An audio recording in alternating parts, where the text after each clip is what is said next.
అనకాపల్లి జిల్లా గవరపాలెం అంబరాన్నంటిన గవరపాలెం గౌరీ పరమేశ్వరుల ఉత్సవం.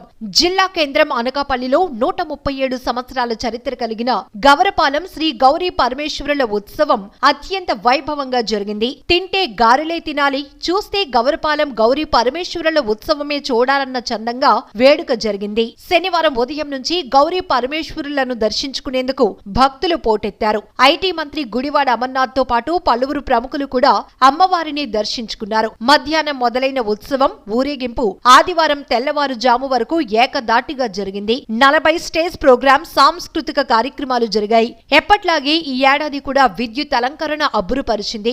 ఆకాశమే హద్దుగా ఏర్పాటు చేసిన విద్యుత్ అలంకరణ ఆకాశంలో చుక్కలతో పోటీ పడ్డ అనుభూతిని కలిగించాయి. గవరపాలెంలో ఏ వీధికెళ్లినా విద్యుత్ దీపాలు ప్రత్యేక ఆకర్షణగా నిలిచాయి. వివిధ రాష్ట్రాలకు చెందిన కళాకారులతో ప్రదర్శించిన నేలవేషాలు అలరించాయి. రింగ్ రోడ్డు సెంటర్ వద్ద మందుగుండు సీతారామయ్య కుటుంబీకుల ఆధ్వర్యంలో ఏర్పాటు చేసిన బాణాసంచా విన్యాసాలు రాకెట్లను తలపించాయి. పూణే బ్యాండ్, గారడి, కేరళ వాయిద్యం, దాండియా, కాంతారా, గరగలు, తీన్మా, డప్పులు, పులివేషాలు, బుట్టబొమ్మలు, కోలాట నృత్యాలు కన్నులు విందుగా జరిగాయి. ఎలక్ట్రికల్ మూవింగ్ డాన్స్ షోలో ఒకటైన కదిలే కళావేదికపై బెంగళూరు బూరి గండేపల్లి వారి గారి పేరుతో ప్రదర్శన ఎంతగానో ఆకట్టుకుంది. ఉత్సవ కమిటీ చైర్మన్ కొనతాల సంతోష్ అప్పారావు నాయుడు సారథ్యంలో కమిటీ వారంతా విజయవంతానికి ప్రత్యేక శ్రద్ధ తీసుకున్నారు. అనకాపల్లి గవరపాలెం శ్రీ గౌరీ పరమేశ్వరుల ఉత్సవానికి సుమారు ₹1 కోటి పైనే ఖర్చవుతుందని సంబరం తిలకించిన భక్తులు భావిస్తున్నారు.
ఏమైందే?